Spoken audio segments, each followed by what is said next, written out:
It's pretty obvious I grew up black. He black. In a black neighborhood in Middletown, Ohio. And somehow I made it all the way into adulthood without really knowing anything about Juneteenth. Not because I hated history or because my parents failed me. I just honestly don't remember hearing anybody teaching it while I was growing up. School definitely didn't talk about it. And the church I went to, they weren't going to talk about it. The first time I really saw Juneteenth, Nikki and I went to Memphis. And we were walking around off of Beale Street. And all of a sudden, we see a car show with black drivers standing around. We see a stage with a black woman reciting poetry and black families shopping and standing around and applauding the poet. Everybody was celebrating something I honestly knew nothing about. And I vividly remember thinking, how did I grow up black in America and not know what this is? 4 titles, 1 truth. I'm Tommie. And I'm Lance. Today's conversation is, why didn't anybody teach us about Juneteenth? Let's get into it. All right.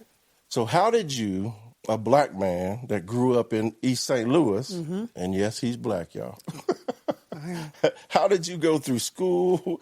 How did you serve in the military and still barely know anything about Juneteenth?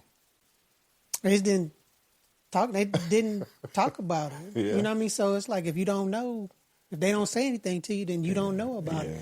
I can vaguely remember hearing one of my uncles saying something about Juneteenth, you know, but it was kind of like in a jokingly type of way. I don't know what they were talking about, but I remember hearing the word, but not knowing what it actually pertained to. Yeah, what it meant. So. Yeah, just the same. I always thought Juneteenth was somebody trying to be funny. Yeah. Yeah, I didn't know that. I didn't know how symbolic it was. I didn't know the story behind it. And then when President Biden made it a holiday, I had known about it then. But one thing that disappointed me was the fact that just like Black History Month and just like all of the other months for the different races that we have in this country, the people that need to know about it don't really pay too much attention to it. You know, so that's the significance of it. I mean, that's just how significant that was, that these folks for 2 years continued being a slave without even having an idea that they were free. Yeah. So what parts of Black history do you remember being taught growing up? And looking back now, what parts were completely missing? So when you say taught, it just depends, right? If you're talking about school, right? Well, I mean, yeah. Yeah, if you're talking about school, it was Martin Luther King was good. Malcolm X was bad. The Nation of Islam was bad. And the Black Panthers were terrorists. That's what I remember, right? And that's with the presidents talking. That's with the news on, and that was the takeaway that I got that way. If you're talking about at home and in the neighborhood, still Martin Luther King, because huge, right?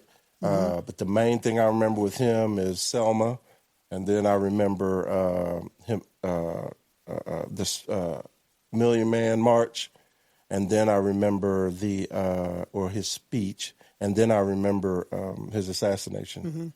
Not that I was alive then, but those were the talking points when it came to Martin Luther King. Yeah. I mean, that's what I remember. Yeah. It's the civil rights movement, and everything was grouped in that. I mean, and it was just that particular subject, not some, all of the other things about the inventions, that, their contributions that we deserve, all of that that we weren't taught. Yeah, they weren't in encyclopedias.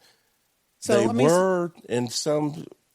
I do remember they were there, but once again, you don't know, especially your kid, and you're trying to, you're what you're studying is what school talks about. So you don't know specifics and exactly. the right words to look up, Where to look, especially absolutely. when you're looking. If you don't know what an encyclopedia is, Yeah, they ain't that old. yeah, I mean, Or that those young. that know what an encyclopedia is understand Yeah. that your encyclopedia, even though you had it and it might be new, it might be from It was always 10 gonna be years ago. outdated. Yeah, I mean, Yeah. 10, 12, 15 years or Yeah. whatever. So, yeah, we just, the amount of information that you can get now, and that's why I feel like our generation is a lot more educated about it now, just because we want to know that information, because we didn't. Yeah. It wasn't available to us as readily as it is now. I mean, information is so much information is out there now. I mean, that you can just like, oh my God, is that? Especially the way the algorithms are set up on social media, because especially YouTube, once you start looking into that on YouTube, I mean, it's the same way on all the social media platforms, but that algorithm kicks in and starts to find what you're interested in, and then you start learning, you know what I'm saying, stuff that you never knew. So, yeah. When was Civil Rights Act? Was what, 1965, I can't remember the mid exact 1960s? Yeah. Is when it really started coming up. Yeah. What year were you born? 72. Right. So, so we were growing up while all of this stuff was changing. Yeah, while it was just changing and starting to evolve. The stuff that they all push for. Yeah, so all of the main stuff, I think, is what, which was also new to our parents.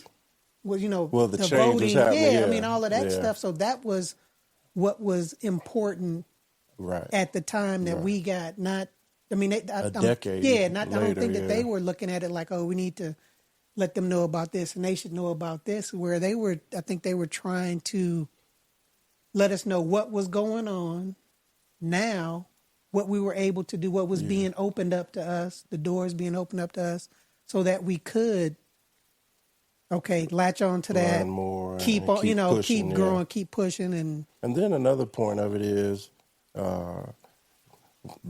our parents were still living with the remnants of identifying what a black person was, because in their lifetime it went from really nothing to now, black people standing up as a whole. My only concern is that I hope, since there's so much information out there, I hope that the younger generations, I hope the parents, the black parents, the white parents, all parents are putting that idea in their head to learn more, not just about the country, but learn more about people's contributions to it start to understand. Absolutely. I mean, because you want to know the full. I mean, I feel like now we're able to get the full picture. Or definitely more of it. Yeah. Really, like put in fill in blanks, so that it really looks like this is 250 years of America with black, white, Asian. I mean, everywhere you can actually see everybody's contribution, and it's like, if we didn't have those folks, we wouldn't have been able to do this. If we didn't have these people, and it wasn't just one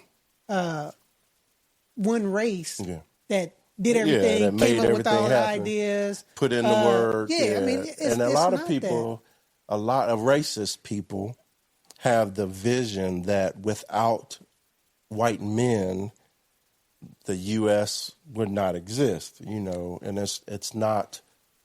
It's for some reason they won't allow themselves to understand that everybody was in this pot. Oh yeah, everybody, and even with the rules that were created just for white people at that time, there were still inventions. There were still additions to the evolution of the United States. I will give them this, man. The white men had the idea for in America, and for the democracy, for the freedom and all of that stuff. But in order to build it to where it is and where we are today. Yeah, but they only had the idea because they came from an established, because they came from an established right. I mean, in the monarchy, and the majority of them jokers that came over didn't have. Well, in the beginning, they were criminals, or they were either criminals or they were just that's how Australia banned. was. Australia was a penal. Yeah, and it was a way of getting people out so that they could make what they had better. You sound familiar? Yeah. All right. When you found out what Juneteenth actually represented, did it change how you looked at American history, or did it change how you looked at your own upbringing? No, I mean, because I can't. I mean, because I won't blame my upbringing for anything. Because I think that again, they told us what they knew, what was available to them, what as far as my parents' stuff, school was they only taught what was printed in the books and what was allowed they were at allowed the time. to teach, At that time. So no, but did it change my outlook on America? Absolutely. Yeah. Because I mean, every time that I learned something new, as far as if it was a black contribution, the Asian contribution. I mean, it's like, man. Yeah. It's like I didn't know that, and I'm still, saying that at 54. Like, I didn't realize that was... In 2026. Yeah. I mean, or sitting there just reading something, or, we sitting up, talking or whatever, or we having dinner or something. It's like, I didn't know that, And but Nikki, it's just... Nikki and I was just talking literally 2 days ago. In 2026, they're still first for Black, for Asian, for Hispanic. They're still first. And I'm not talking first to do something that doesn't matter. I'm talking, remember, Obama 10 years ago, you know what I'm saying? Well, actually, his service, but just knowing that there's still first going on. And to answer the question for me, it did not change how I was brought up. Because just like you, how foolish would it have been to blame your parents on stuff that they didn't even have access to? You know what I'm saying? Like, the whole point of slavery was to keep this group of people dumb, right? And I mean dumb from an academic perspective, right? Because of course we still had common sense. Of course we still had ethics, and standards and values, right? But when you're talking about knowing the contributions of Black people, that was not publicized. Black people have been in survival mode for so long. Absolutely. And that's just, I mean, we can look at it at our parents. Yeah. Were in that survival mode where they had the separate water fountains and bathrooms. I mean, the segregation piece of it, where it's like, yeah. Well, I mean, and we just missed that. Yeah. We just missed that. A decade, less than a decade out of before we were born. Yeah. But I definitely will say you started, and I'll just say that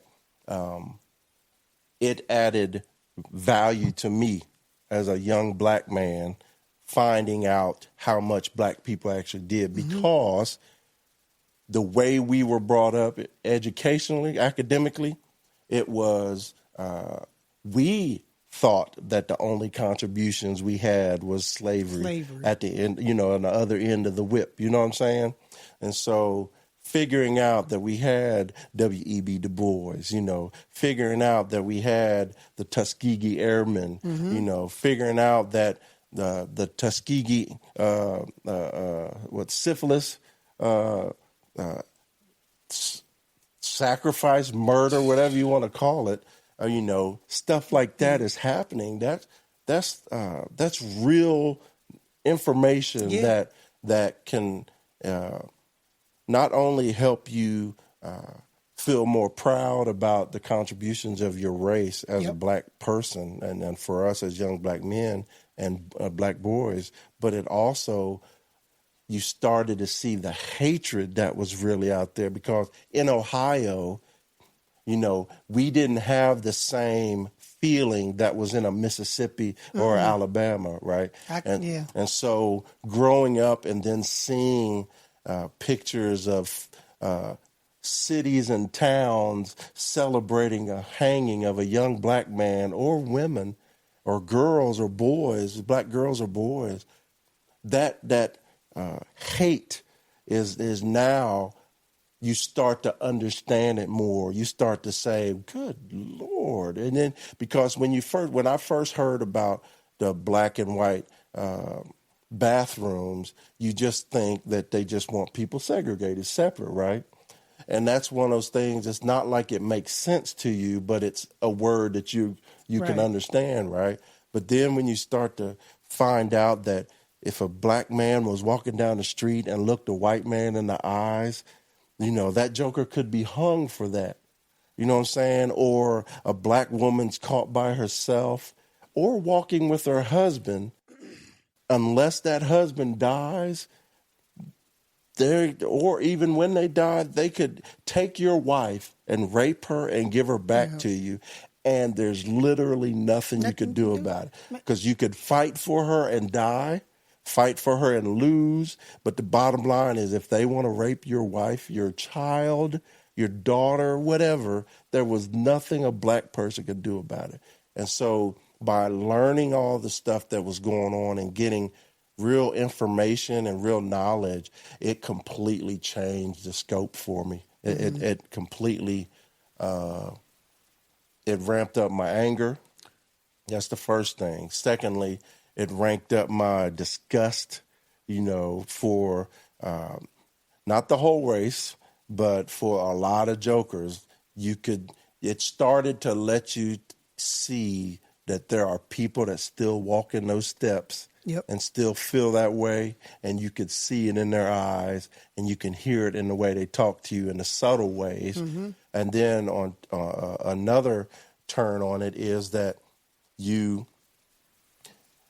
get that pride, and you realize how far your ancestors brought you because of the suffering. And when we're talking about suffering, it's real, you know what I'm saying, whipped. It's the sacrifices. Oh, I mean, just gosh. to fully appreciate the sacrifices. Yeah. Because I can tell you, I asked my father when I was younger, and I remember this. I always remember this.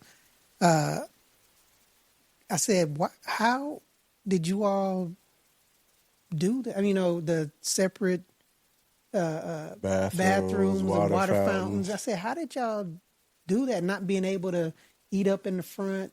At the bar. And having to get your meds from your prescriptions from the back door, not being able to go in hotels in the front door, even if you're the star attraction, the performer for that night. And he told me, he said that's how things were at that time. And that's how we had to live. Yeah.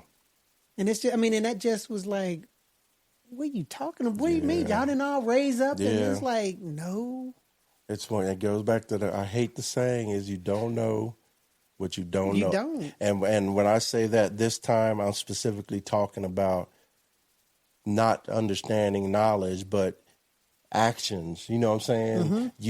You didn't look a white man in the eyes back then not because you've done it and you felt the punishment for it that they had, but because your father warned you, your uncles warned you, your friends, because they've seen their friends get beat down. Yeah, absolutely.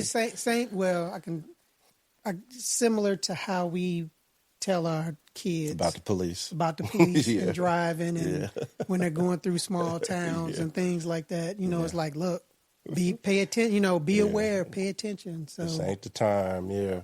But the way it changed my upbringing is that it made me sad that the world doesn't know this. Right. It made me sad, and I'm not just talking about the black people. I'm talking about the world doesn't know these facts. So while we're learning, because now we have all this information, there's an opportunity for everybody to learn. Well, but there's still people that we're fight damn that. stereotyped around the world. Yeah. You know, it's like you don't even know. You probably never even walked met in my shoes. Yeah. So yeah. But you think you know me. Yeah. So do you think Juneteenth becoming a national holiday actually increased understanding, or did it mostly increase visibility? Visibility. Yep. Because now everybody knows that word, but I still talk to people of other races, and they'll say, yeah, and then y'all got what's the name? It's not Black History Month. I've had that conversation with somebody, and I'm sitting there looking at them like, this is a national holiday. Yeah, we didn't get it. It's not just for Black people. So. But then it starts you to dig a little deeper, and it's like, not the other races, just because, like, for instance, in the Army, as you know, they celebrated these months for all of these races, all of the races, I'm sorry. It was celebrated, and you had the opportunity to go somewhere during a certain month and sit down and hear the history. Yep. Absolutely. And learn something. And learn something, yes. And learn contributions absolutely. And things like that. And food and people, famous people and all that stuff. You had that opportunity. And so in the military, it sort of forced you to learn, right? But if they take that out of the military, which I'm not 100% sure they have, but there's been a lot of conversation about it. But I know that just by having a Black History Month does not mean that everybody is focused on learning about the Black history. When they have a Hispanic History Month, I know not everybody is focused and learning, because I don't think the government does enough to sort of force people's hand. Like when we were growing up, they used to have all these cartoons and commercials and segments about laws, about bills, about all that stuff. School of Rock. Yeah. But for some reason, they fell short of doing that with highlighting these contributions until either people got in a position to where they were sick of it, white people got in positions where they were sick of it and tried to spread it, or those races got in those positions and started to put it out more. You know what I'm saying? Like, for instance, if you have a Black governor or if you have a Black president, or mayor, the hope is from whatever race that person is that's non-white is that hopefully they're bringing our culture with them and bringing notice, and more of that. So, no, there's. I would probably say that if there was math that you could do with it, the percentages that now know more true details about Juneteenth or Black History Month, I don't think it's improved greatly. There are people that want to know. Like I said, there are good people everywhere, and there's horrible people everywhere in every race. And so I believe there are, I call them allies. I know that there are allies of all races that are trying to be better people, you know what I'm saying, trying to learn more, trying to put themselves in a better headspace when it comes to race in this country. But, yeah, it's just more, it's on the calendar now. That's what I was going to say. I think that the information is out there now, at least. Yeah. Whereas before it wasn't out there. True. You might hear the name. True. But the information is out there for you, and that's the... and boy, are they fighting to put it back in the box. Yeah, everything. They're fighting to put back everything that shows that it wasn't just white men that built this country up and did everything, made all of these contributions. If it wasn't for them, we wouldn't be able to have anything. We wouldn't be able to run we wouldn't be able to have what we have now. Yeah. So, and it's like, dudes, come on. It's all of us here have contributed to the success of Well, let me ask you this question. Your opinion, right? Why is America so willing to honor and continue to admire Civil War on the South Side people way more than they're willing to have a conversation about W.E.B. Du Bois, and why we can't have a statue of Harriet Tubman standing tall. I'm not talking about locally made. I'm talking about the federal government putting up a statue that is truly represents who. Because that narrative has been told one way for so many years that has been ingrained in those people that lived there. That was pride. He was standing up for our state. He was standing up for what makes Alabama, Mississippi, Georgia, whatever what makes us what we are. I mean, they were standing the narrative was so strong and has been so strong and been the same, hasn't changed. That, I mean, you know, if you hear it and it's taught to you, then you're going to start drinking the Kool-Aid. You would rather acknowledge and admire a traitor. But it hasn't been. It hasn't. If the government would come out and say that, I mean, because we know. Yeah. That was a treasonous act. What they would, I mean, they were should have been shot. Yes, I mean, that was dead. They were all dead wrong for that. They broke up the country, the United States.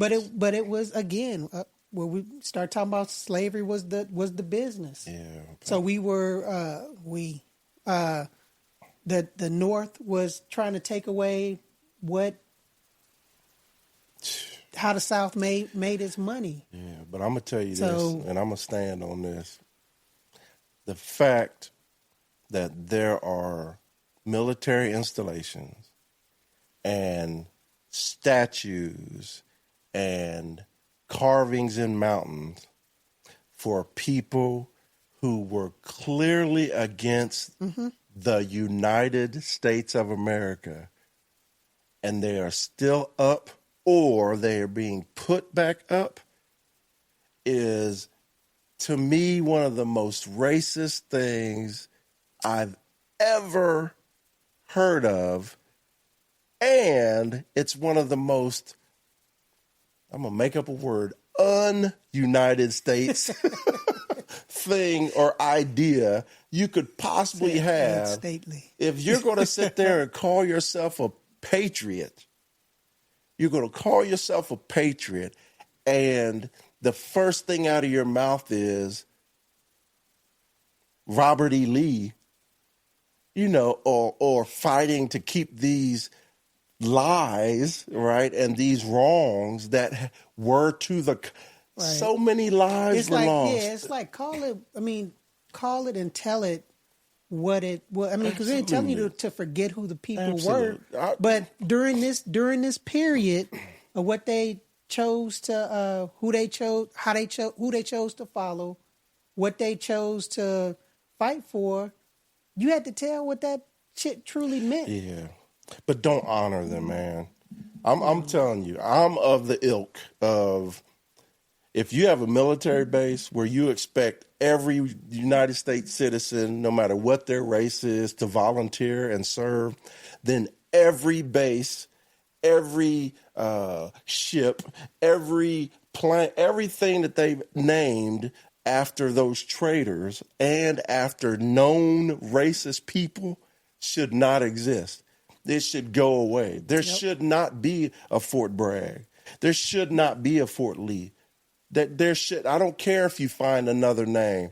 That should go. That is my opinion. And that is horrible. Every day I served, when I became aware, and I became aware because I was going to these Soldier of the Month boards, when I became aware that the people that these bases were named after, that I was stationed on, and the atrocities that they did, not only to my people, but to the country, I felt like the military, I felt like the country didn't give two Well, man, shakes as you about think me. about it now, it's like they would name a base after Saddam Hussein or Adolf Hitler. I mean, we don't have What's none the of that. difference? It's not. I mean, and that's the thing, and that's what has never been stressed about. The Confederate was a combative opponent against the United States of America government. The United States that we're about to celebrate 250 years. Well, let's come closer to home. They wouldn't call a base Malcolm X. No. And he was born here. Nope. And he didn't kill nobody. Yeah. They wouldn't call it the Black Panther. They wouldn't name any of Angela Davis. They wouldn't name any of the black so-called labeled terrorists. Mm-hmm. But they call Fort Lee after an in-house terrorist. Come on, man. You gotta be kidding me. All right. Now that I've calmed back down, why do you think certain parts of black history feel optional to teach in America? We sort of touched on it, but but the other part we need to add is, why do you think it's optional black history, right? But why other parts of American history feel like they're mandatory? Because they want to sell a narrative. That's what it is, and that's why some parts are okay to teach, some parts aren't. But the problem now is the internet. Yeah. I mean, that is you can fill in But it's all also, of the blanks, and it's also we just hyped it up.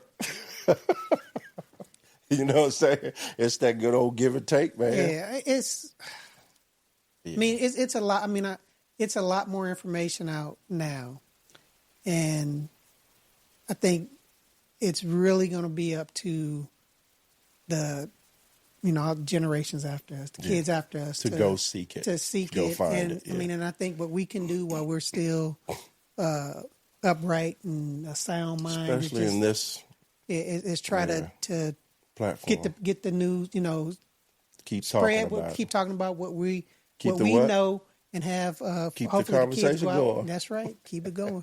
I had the kids look up some more stuff and teach us some more things too. Inform us, make us smarter about. So let me ask you a question that's going to make you think. Mm-hmm. If you could fix it, if you could make a call today, and what is a way that you would bring the truth out to people? To the masses? Yeah. Or to get it to the masses. I'd put it in school. Yeah, I mean, that's the only way that you can. And not as an option. Yeah, I mean, it would have to be well, I can tell you that and that's where I was fortunate enough. So if you got you're a young person out there, or you're a parent who you want your kids to know a little more about Black their history, Black history, contribution. send them to a HBCU, because I can tell you at my HBCU that was a mandatory class. I went to Howard University in Washington D.C.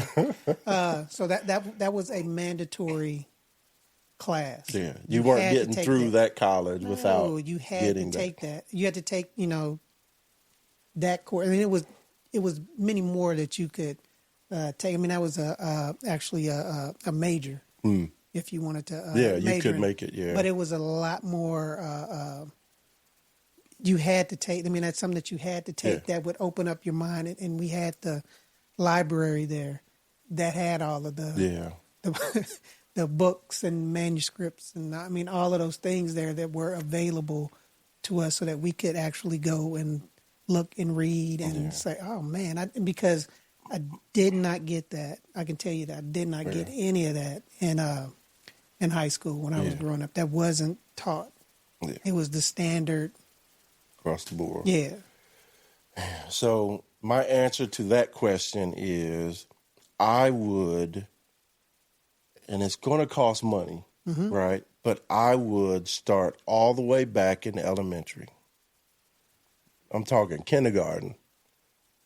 And you don't have to go into the depths and details at the early age, but you absolutely can introduce it. You know what I'm saying? And not just introduce it, but you can introduce the fact that Christopher Columbus did not discover. You could put in the books without. I'm talking about. I know that some schools have this stuff in there, but what I'm saying is, and not have a president and his crew push back against it. Right? I'm talking about. I already said Christopher Columbus. I'm talking about the Pilgrims. You know what I'm saying? I'm talking about how Westward Ho, did not mean every race. It meant one race. I'm talking about the founding and the building of the United States. You know what I'm saying? There's nothing wrong with saying that slaves built the White House and trying to find out the details of that for someone who's never been introduced to it. Just want an accurate depiction 100%. of what was going on. I mean, that's just be or just truthful. Show everybody's contribution. Yeah. Even if you're not, like I said, I'm talking kindergarten. I'm just saying, put in there that everybody contributed, Right. and everybody knows that that's the truth. Right. It don't matter who was either lashing or receiving the lashes. The truth is the truth. Everybody contributed to this country, not just one race. And putting that in schools is not going to stop our knowledge. Yeah, I mean, and it's nothing wrong with showing that we did something bad for these years, but at this moment here is where we changed it, and this is how we're getting better, which that's not what we're doing. And that's the only way it's going to happen is by showing it's us instead of we, you know what I'm saying, or them. We got to stop doing that, because why do I think certain parts of Black history feel optional to teach in America is because it's absolutely controlled. You know what I'm saying? And I'll just go back to my early childhood.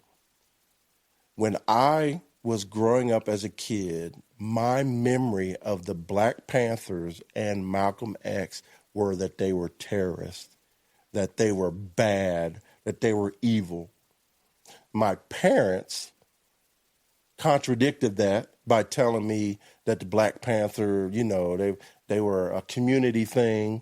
The national efforts of the Black Panthers was not as large as it was made to be. It was more neighborhood driven, right? And then city driven and stuff like that.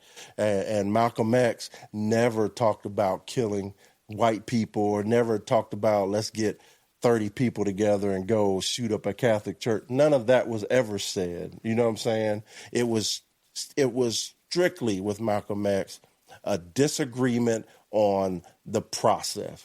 That's what it was. And then Martin Luther King was sitting there and he saw what anybody who has a clear mind sees, right? If you're able to step back and put your faith in something, you can see, when you get all that madness out of your head, that America is better when everybody's contributing. Right. And that's where Martin Luther King came in. Malcolm X was like, if you don't want us here, then give us our land, which we've earned, and give us our own area. Right. You know what I'm saying? That was what. And you go even further to trying to get Africa, all well, first of all, uncolonized, right? And then getting Africa to start to stand, and then maybe we could all reconnect. Those are the big picture things, but it was never destroy and do something to white people. No. The only thing Malcolm X stood 10 toes down on was self-defense.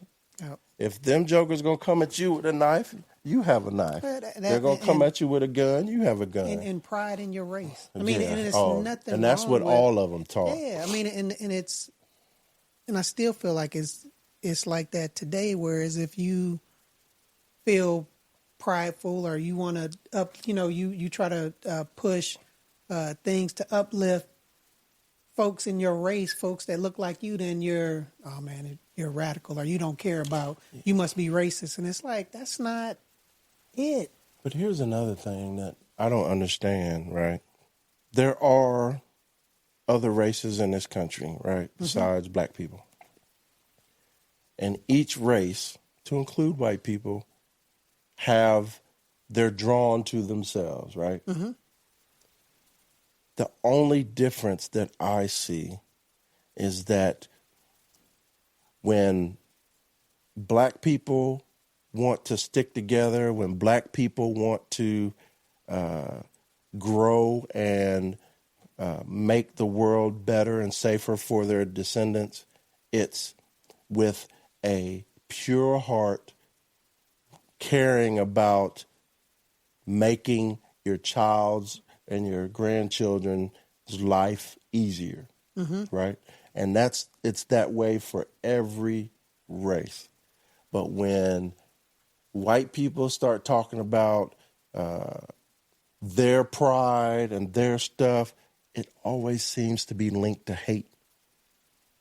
You know what I'm saying? Feel like somebody's going to take something from them. But it's just so angry all the time. I know, that's what I'm saying, because it's like, that's not... You know what I'm saying? I don't have a problem with white people hanging out, but I have a problem with white people hanging out when they're talking about killing black people, or when they're trying to figure out, or when they're trying to figure out how to continue to crap on black people, or when they're trying to keep education from black people, or when they are killing DEI because they think it's giving other races a leg up, instead of understanding, like we've talked about 1,000 times, DEI is not meant to single out anyone. It's meant to broaden the pool and get better. That's the whole point. Get you more ideas from different perspectives, from different folks. Black people are not always going to be the best lawyers. They're not always going to be the best doctor. They're not always going to be the best president or whatever. But sometimes we will be. Sometimes other races will be. Yeah. We still ain't had an other race president. Yeah. You know what I'm saying? Outside of black. Yeah. You know, so I mean, it's just, I mean, and it's funny, but I feel like the attitude and the way that I feel like we've been pushed into that mindset is like, I got to be better. I got to be better. So Absolutely. It's like, it's part of that, you know, problem. Yeah. Why?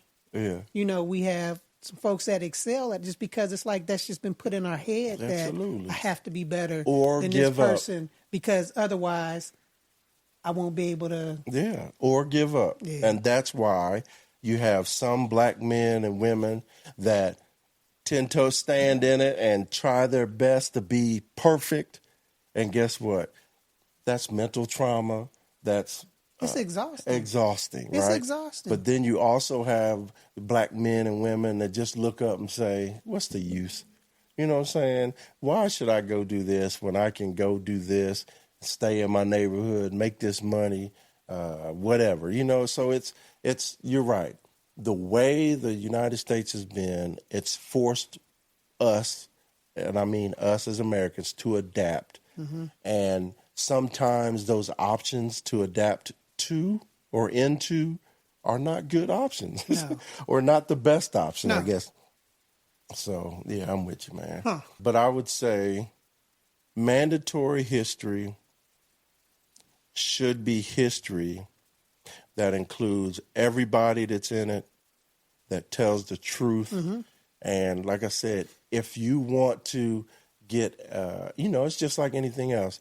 If I want to know a little bit, then a little bit can be given to you. If I want to know more, then I can get more, right? But it shouldn't all be this race did everything. Yeah, I mean, and it's not eliminating this one race, anybody from the history Absolutely. books, but it's telling the truth Absolutely. about, and then and you might be adding some names that you've been deleting for years, but it's like, just tell the truth about it. Just think about Native Americans right now. And I'm just talking about my knowledge and memory of Native Americans growing up. Mm-hmm. They were either the bad people who scalped people, right? The villains. Or the villains, or the people that would that were causing trouble and not allowing the United States to grow. And then they turned into, the Native Americans turned in, we gave them this land, so they have these alcoholics. But I had no idea, you know what I'm saying? So when I'm a kid and I'm thinking that Native Americans were given land, it makes you, it's a good feeling, you know what I'm saying? It's like, well, at least the government had a little bit of a heart. And then you find out that they're struggling over there, just like any ghetto. You know what I'm saying? They gave you land, but they give you the crappiest land. And they force you to pick sides. You know what I'm saying? Because for you to become the hierarchy on that land, you have to, and we say it, sell out to get selected, because they're not going to pick the realest one. You know what I'm saying? So you've got the hierarchy with 1 foot in the white world and the 1 foot on the where they are, and you're just like, that ain't working. And then the casino thing happens, and now you hear everybody getting mad because the casinos are making all this money tax-free, and now the government's trying to see how they can get in on that or take it back. You know what I'm saying? So it's like, and I'm just pointing that out because it ain't just the black people that this country continues to crap on and hold down, but still some people from these races find themselves in that Confederate side of things. We just talk about the black race because that's what we. Yeah, and another comment that surprised me that just came to my head was every race that is in the United States, I think there's a feeling that everything's okay unless black people are no longer last, and whatever group is now last has a problem. So if black people climb the ladder, every other race in the United States has a problem because now they feel like they have a problem because now they're seen as the worst. So every other race can look and say, if we're talking military, can look to the left and always feel confident that the black people are going to be less than them. And that rocked me when I thought about that. It's like, it's just crazy. But what stands out after this conversation is realizing how much of life you can live before you discover parts of your own history. That's hard to sit with sometimes because Tommie and I aren't young men. Facts. We went through school, served our country, raised families, and still realizing how much of black history we either never learned or barely understood. But conversations like this matter because once you know better, you have a responsibility not to let the silence continue. And maybe the real value of Juneteenth isn't just the holiday itself. Maybe it's the conversations it forces people to really have. So until next time, y'all, let's keep the conversation going.